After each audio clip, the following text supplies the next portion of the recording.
FM நேயர்கள் எல்லாருக்கும் அன்பான வணக்கம். இல்ல இனிமையான வணக்கம். ஏதாவது ஒன்று சொல்லுங்க, குழப்பாமன்னு தானே யோசிக்கிறீங்க. அன்பான இனிமையான காலை வணக்கம் எப்படி வேணாலும் சொல்லலாம். இந்த இனிப்பு அப்படின்னு சொன்னாலே பல பேருக்கு அப்பா சூப்பர் அப்படின்னு சந்தோஷம் வரும். இன்னும் சில பேருக்கு ஐயோ வேண்டாம்ப்பா அப்படின்னு தோணும். பொதுவாக இன்னைக்கு இனிப்பு அப்படின்னாலே சர்க்கரை நோய் அதை பற்றின நினைவு தான் எல்லாருக்கும் வரும். நம்ம இந்தியாவை பொறுத்த வரைக்கும் சர்க்கரை நோயாளிகள் நிறைய ஆகிட்டு இருக்காங்க. உலகம் முழுக்கவே டயபெட்டிக்ஸ் கம்ப்ளைண்ட்டு நிறைய வந்துட்டே இருக்கு அப்படின்னு மருத்துவர்களும் அறிவியல் ஆய்வாளர்களும் சொல்லிட்டு இருக்காங்க. காலையில் எழுந்த உடனே அதிகமாக சுகர் சாப்பிட்றது உடம்புக்கு என்றைக்குமே நல்லதில்லைன்னு சொல்லுவாங்க இல்லையா? ஆனால் இன்னைக்கு நாம் ரொம்ப இனிப்பான அந்த சுகரை பற்றின ஒரு செய்தியை தான் சொல்ல போகிறோம். சர்க்கரை நோயாளிக்கு வைத்தியம் பார்க்குற மருத்துவர்கள்லாம் இப்படி சொன்னாலும் கூட அந்த சுகர் பேஷண்ட்ஸ் பக்கத்துலேருந்து இதை ஒரு தடவை பார்க்கணும்ல. நம்ம அவங்களெல்லாம் கேட்டால் என்னங்க வாழ்க்கையில் ஒன்றுமே இனிமையே இல்லைன்னா எப்படிங்க வாடுறது அப்படின்னு அழுத்துக்குவாங்க. அந்த மாதிரியான நபர்களுக்கு ஒரு இனிப்பான செய்தியை தந்த ஒருத்தரை பற்றின கதையை தான் இன்றைக்கி நாம் சிந்திக்க போகிறோம். ரொம்ப வருஷத்துக்கு முந்தி ரஷ்யாவில் ஒரு விஞ்ஞானி, அவர் பேர் ஃபால்பர்க். இவர் பேருக்கு ஏற்ற மாதிரியே நிறைய கண்டுபிடிப்புகள் கண்டுபிடிச்சிட்டே இருந்தார். அதில் சில இது நல்லா வரும், சில இது தப்பி போயிடும். கண்டுபிடிப்புங்கிறதே ஒரு ட்ரையல் தானே. எதெல்லாம் நம்ம செய்கிறோமோ தெரியுதோ அதை பூரா பயிற்சி பண்ணி பார்த்துட்டே இருக்கிறது தான். ஏதாவது ஒரு நேரத்தில் ஒரு கண்டுபிடிப்பு டக்குன்னு கிளிக் ஆகிடும். இப்போ இவர் ஃபால்பர்க் என்ன பண்ணார், அவர் ஒரு வேதியியல் விஞ்ஞானி. வேறு ஏதோ ஒன்று கண்டுபிடிக்கிறதுக்காக அவருடைய ஆராய்ச்சி கூடத்தில் நாள் முழுக்க வேலை பார்த்துட்டே இருந்தார். காலையிலேருந்து வேலை பார்க்குறாரு. அவர் நினச்சது நடக்கலை. ஒரு நாள் ஆச்சு, 1.5 நாள் ஆச்சு, அடுத்த நாள் விடியிற டைமும் வந்துருச்சு. விடியற்கால நேரமாக ஆயிடுச்சு.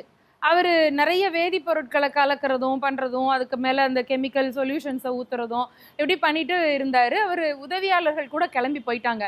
ஃபால்பர்க் மட்டும் தனியாக நின்று அன்றைக்கி ஆராய்ச்சி கூடத்தில் வேலை பார்த்துட்டே இருந்தார்.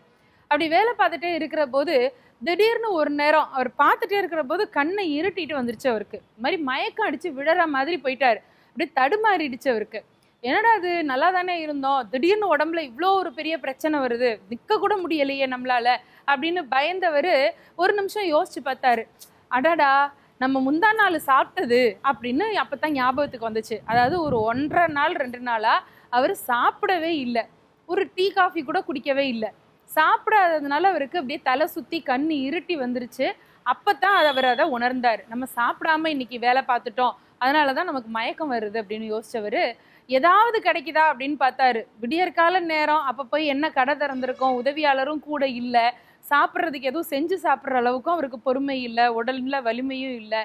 ஏதாவது இருக்காதா அப்படின்னு சுற்றி அந்த லேப் ஃபுல்லாக பார்த்துட்டே இருந்தார். ஒரு மூலையில் கொஞ்சம் பிஸ்கட்ஸ் இருந்துச்சு. அதுவும் பாதி பிரிச்சும் பிரிக்காத மாதிரியே அப்படி பிச்சு தான் இருந்தது. அதில் ஒரு 4-5 பிஸ்கெட்ஸ் மட்டும் இருந்தது. வேகமாக போனார். இந்த பசி காஞ்சவங்க எப்படி வேகமாக போங்களோ அது மாதிரி வேகமாக போய் அந்த பிஸ்கெட்ஸ் எடுத்தார்.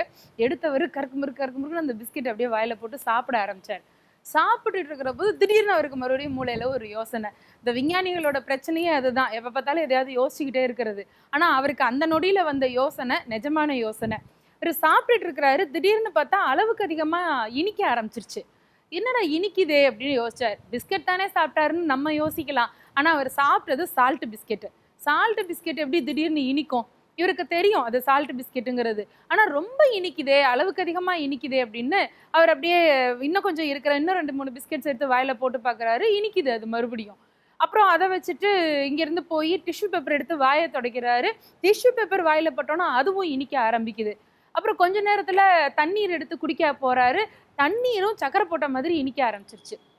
ஃபால்பெர்க்கு புரிஞ்சிச்சு, ஏதோ தப்பு நடந்திருக்கு, நமக்கு என்னமோ ஆக போகுதுன்னு முடிவு பண்ணிட்டார். ஏன்னா நாக்கில் சுவையே மாறி போயிடுச்சுன்னு முதல்ல பயந்தார். ஆனாலும் அவருக்கு ஒரு சின்ன ஐடியா வந்தது. உப்பு பிஸ்கெட்டு இனிக்குது, சரி பிஸ்கெட்டில் இனிப்பு சேர்த்துருந்தா கூட அது இனிக்க வாய்ப்பு இருக்குது. தண்ணீர் இனிக்குது, சரி தண்ணியில் ஏதாவது கலந்தாலும் கலந்துருக்கலாம். டிஷ்யூ பேப்பர் எப்படி இனிக்கும்?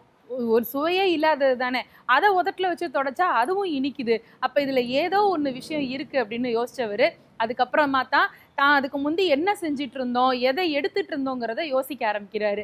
அப்போ தான் அவருக்கு ஒரு ஒன்று புரிஞ்சுது. அதுக்கு முந்தி அவர் வேற ஏதோ ஒன்று கண்டுபிடிக்கிறதுக்காக சில வேதிப்பொருட்களை அந்த பவுடர்ஸ் எடுத்து கலந்துக்கிட்டு இருந்தார் இல்லையா? அப்படி கலந்துக்கிட்டு இருக்கிற போது ஒரு புதுசான ஒரு வேதிப்பொருள் அவர் கையில் பட்டிருக்கு. அந்த பவுடர் பட்டதுக்கு அப்புறம் தான் இவருக்கு பசி ஞாபகம், அந்த மயக்கம் வந்திருக்கு. பிறகுதான் பிஸ்கட்ஸ் எடுத்து சாப்பிட ஆரம்பிச்சிருக்காரு. இந்த வேதிப்பொருள் எதை கலந்தோம் அப்படிங்கிறத அவரு கண்டுபிடிச்சாரு. அதோடைய காம்போனன்ட்ஸ் எடுத்து பார்த்தாரு. பார்த்ததுக்கு அப்புறம் தான் தெரியுது அது இயற்கையிலேயே அந்த இனிப்பு தன்மை இருக்கக்கூடிய ஒரு வேதிப்பொருள். அதை ஆராய்ச்சி பண்ணி கண்டுபிடிக்க பார்த்தாரு. அதில் இருந்து தான் ஷாக்ரின் ஸ்வீட்னர் அப்படின்னு சுகர் பேஷண்ட்ஸுக்கு பாருங்க ஆர்டிஃபிஷியல் சுகர் போடுவாங்க இல்லையா, அந்த கண்டுபிடிக்கிறதுக்கான மூலப்பொருளாக அந்த பவுடர் பயன்பட்டுச்சு.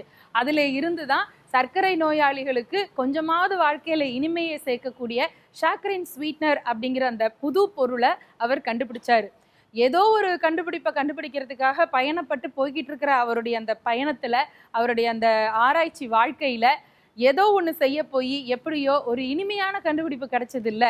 முக்கியமாக சுகர் பேஷண்ட்ஸுக்கு இதை கேட்கும்போது ரொம்ப இனிப்பாக தான் இருக்கும்னு நினைக்கிறேன். எனிஹவ் எப்படி இருந்தாலும் டீ காஃபி சாப்பிட்ற போது ஷாக்ரின் ஸ்வீட்னர் பயன்படுத்தும் போது ஃபால்பெர்க் அவருக்கும் ஒரு நன்றி சொல்லிட்டு அதுக்கப்புறம் சாப்பிட்லாம். சிந்திக்கலாமா? நன்றி.